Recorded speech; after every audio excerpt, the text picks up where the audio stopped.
Morning class. Today we are beginning with lecture number 1 of chapter number 14 Ray Erie and Olympic jumper. रे Ewry के बारे में पढ़ रहे हैं जो कि एक ओलंपिक जंपर हैं. ठीक है. And this lesson is a biography of amazing athlete who despite his paralysed body from the waist down won 10 gold medals in 4 consecutive Olympic Games. The indomitable spirit of Ray Erie is absolutely inspiring for the youth of the world. ये जो lesson है, ये जो chapter है वो एक biography है एक एथलीट की जिनका नाम है रे यूरी. और उनकी बॉडी पैरालाइज हो चुकी थी. ठीक है. उसके बावजूद उन्होंने 10 गोल्ड मेडल्स वन किए. ठीक है. In 4 consecutive Olympic games, 4 Olympic games में उन्होंने 10 गोल्ड मेडल्स जो हैं जीते. The indomitable spirit of Ray Ewry is absolutely inspiring for youth of the world.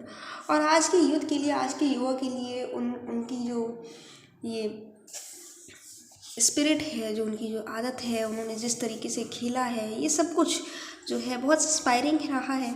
ठीक है. लोग इससे बहुत ज़्यादा प्रेरित हुए हैं. अगर इनकी लाइफ को देखा जाए तो लोग बहुत ज़्यादा प्रेरित हुए. ये हमारी वर्ल्ड दुनिया है, दुनिया के जो यूथ हैं, ठीक है, यंग लोग हैं, वो काफ़ी ज़्यादा प्रेरित रहेंगे.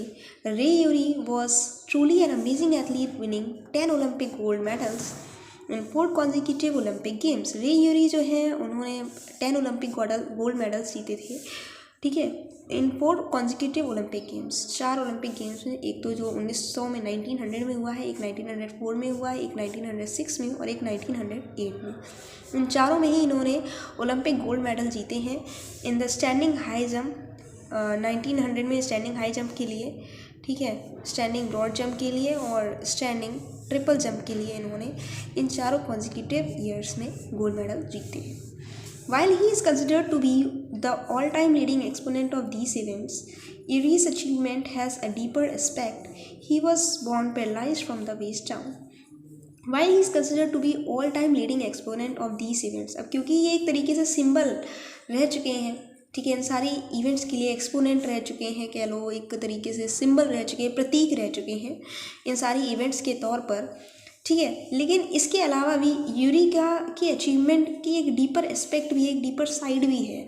कह सकते हैं कि उनकी जो अचीवमेंट, उनकी जो सक्सेस है, ठीक है, ये इन सारी इवेंट्स में पार्टिसिपेट करने के अलावा कुछ और भी है जो उनकी सफलता के पीछे है. He was born paralysed from the waist down.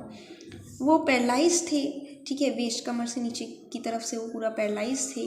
ठीक है. Despite his doctors prediction that he would never be able to walk और move about on his own, Ewry set his own exercise schedule aiming for a progressive regimen that would help him become mobile by increments. और जबकि doctor ने ये बोल दिया था कि अब आप कभी चल नहीं पाएंगे, ठीक है, आप अपने आप से जो है मूव नहीं कर पाएंगे. लेकिन यूरी ने क्या किया, इसके अलावा भी, ये सब जानने के बावजूद भी यूरी ने अपना एक एक्सरसाइज शेड्यूल बांधा. उसमें उस शेड्यूल के अकॉर्डिंग वो रोज़ एक्सरसाइज किया करते थे. Aiming for a progressive regimen.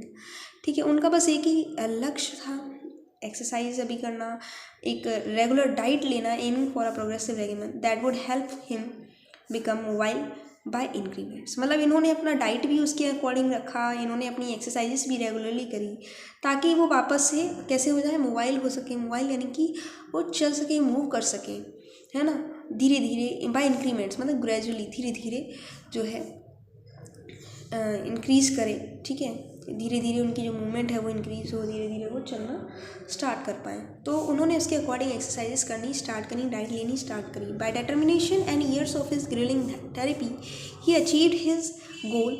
Even so more mobility was not enough. He had to push on to greater heights as if to overcome his early year altogether. By determination, पूरी निष्ठा के साथ, and years of his gruelling therapy. ठीक है. Very grilling मतलब बहुत थकावट भरी जो थेरेपीज़ उनकी होती थी, ठीक है, उनके साथ उन्होंने कई साल बिताए. He achieved his goal. उन्होंने अपना लक्ष्य प्राप्त कर लिया. Even so more mobility was not enough.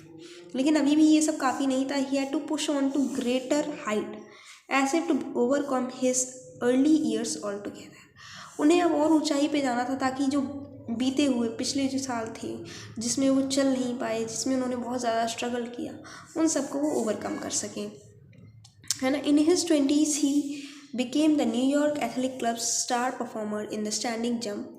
और 20s में वो जो है न्यूयॉर्क एथलीट क्लब की स्टार परफॉर्मर बनी स्टैंडिंग जंप में, ठीक है।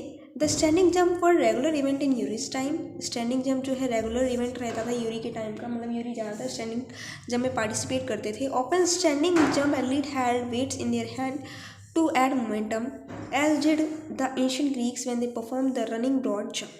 और often standing jump athletes held weight in their hand, ये लोग कुछ वजन पकड़ते थे अपने हाथ में, to add momentum as did the ancient Greek, जैसे कि पहले के टाइम के ग्रीक्स किया करते थे जब वो ब्रॉड जंप रन किया करते थे, तो उस टाइम पे जैसे वो वेट पकड़ा करते थे अपने हाथों में, वैसे ही स्टैंडिंग जंप एथलीट्स भी पकड़ते हैं। The following are some of Ewry's best performance without weight, बिना वजन कुछ पकड़े हुए उनकी काफ़ी बेस्ट परफॉर्मेंस भी रहे हैं।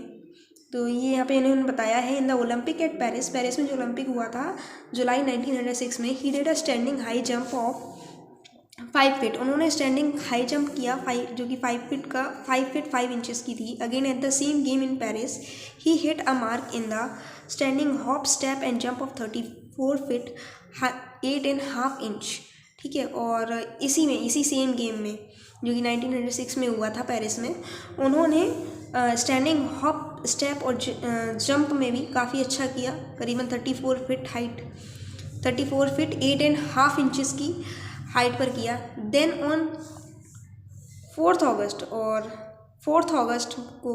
को इन न्यूयॉर्क सिटी में he perform standing broad jump of 11 feet 6 inches, उन्होंने जो है he perform standing broad jump, इन्होंने स्टैंडिंग ब्रॉड जंप की जो कि 11 फीट और 6 इंचेस की थी।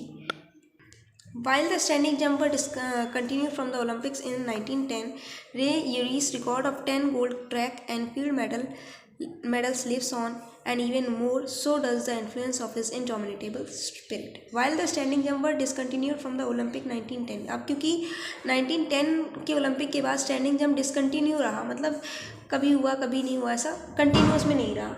रे Ewry's record of 10 gold track and field medals lives on, Ray Ewry के जो 10 gold track and field medal का जो रिकॉर्ड रहा वो बना रहा है। And even more so does the influence of his indomitable spirit, है ना।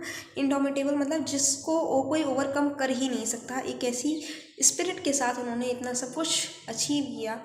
ये था हमारे रे यूरी के बारे में, जो कि एक ओलंपिक जंपर थे। और यहाँ पर हमारा चैप्टर फिनिश होता है। थैंक यू बच्चों।